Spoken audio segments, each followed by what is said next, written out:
লিলুয়া থানা এলাকার দাসপাড়া রবীন্দ্র সরণি সংলগ্ন এই মণি সিংহের বাগানবাড়ি, যেখানে এই মুহূর্তে আমরা দাঁড়িয়ে রয়েছি, সেখান থেকেই গতকাল অর্থাৎ শনিবার সকালবেলা 12 বছরের বালকের রক্তাক্ত ক্ষতবিক্ষত দেহ উদ্ধার হয়। মাত্র 250 টাকা, তার জন্য বন্ধুর হাতে বন্দুক খুন। হাওড়া লিলুয়ায় যে খুন হয়েছে এবং যে খুন করেছে বলে অভিযোগ, দুজনেরই বয়স মাত্র 12। পুলিশ সূত্রে দাবি, ধৃত কিশোর অপরাধের কথা স্বীকার করেছে। জানিয়েছে, ক্রিকেট ম্যাচ নিয়ে বাজি এবং সেই বাজিতে জেতার টাকা নিয়েই বচসার সূত্রপাত। সোমু পাসওয়ান নামে কিশোর বাজিতে 250 টাকা জেতে, কিন্তু ধৃত কিশোর তাকে টাকা দিচ্ছিল না। এ নিয়েই শুরু হয় বচসা। বাজিতে হেরে যাওয়া কিশোর ভারী বস্তু দিয়ে বন্ধু সোমুর মাথা থেতলে দেয় বলে অভিযোগ। বন্ধুরা ওরা খেলাতে বাজি লড়েছিল 250 টাকার জন্য। 250 টাকা আমার ছেলে বাজিতে জিতেছিল।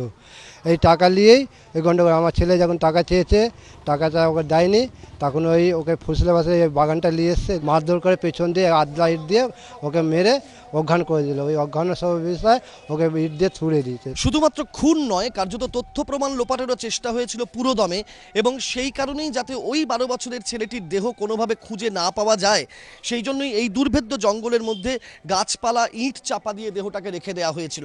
পুলিশ সূত্রে আমরা যেটুকু জানতে পারছি যে শ্বাসরোধ করে খুন করা হয়েছে, মাথার পেছনে এবং সামনে ভারী অর্থাৎ ইট জাতীয় ভারী কিছু দিয়ে আঘাত করা হয়েছে এবং মৃত্যুকে নিশ্চিত করা হয়েছে।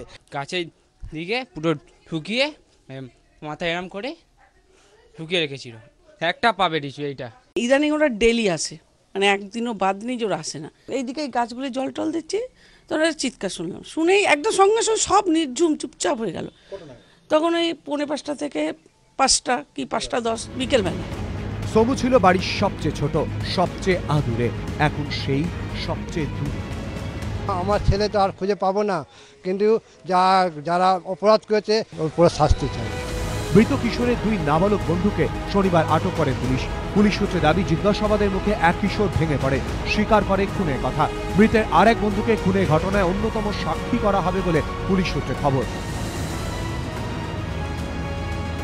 ক্রিকেট খেলা নিয়ে মাত্র 250 টাকার বাজি বিবাদকে কেন্দ্র করেই কি 12 বছরের বালক তার সমবয়সী বন্ধুকে এমন নৃশংসভাবে খুন করল, নাকি এই ঘটনার নেপথ্যে রয়েছে আরও কোনো গভীর রহস্য?